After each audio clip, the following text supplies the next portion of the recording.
அரசியலில் ஈடுபடும் ஒவ்வொருவரும் முதன்மையாக எதிர்பார்ப்பது மரியாதை. அதன் பிறகுதான் பதவி, பணம் மற்ற அனைத்தும். அப்படித்தான் நான் கருதுகிறேன்.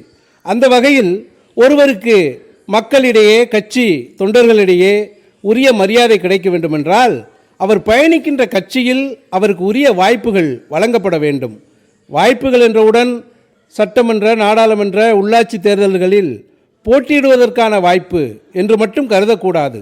அந்த வாய்ப்புகளும் முக்கியம்தான். ஆனால் அதனை விட முக்கியமானது கட்சி செயல்பாடுகளில், கட்சி நிகழ்வுகளில், கட்சி சார்பாக தொகுதி அளவில், மாவட்ட அளவில் செயல்படுகின்ற குழுக்களில் அவருக்கு வாய்ப்பு வழங்கப்பட வேண்டும். அப்படி வழங்கப்பட்டால்தான் அவர் அனைத்து பகுதிகளுக்கும் செல்ல முடியும், அனைத்து நிர்வாகிகளையும் சந்திக்க முடியும், அடிமட்ட தொண்டர்களோடு பழக முடியும். அப்படி பழகினால்தான் அவருக்கும் அந்த மரியாதை கிடைக்கும், கட்சிக்கும் ஒரு பலமாக இருக்கும்.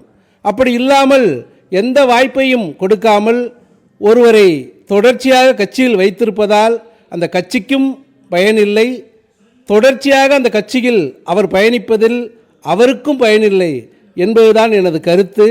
இது குறித்து அனைத்து அறிவார்ந்த அரசியல் நிர்வாகிகளும் சிந்திக்க வேண்டும் என்பதுதான் எனது தாழ்மையான வேண்டுகோள்.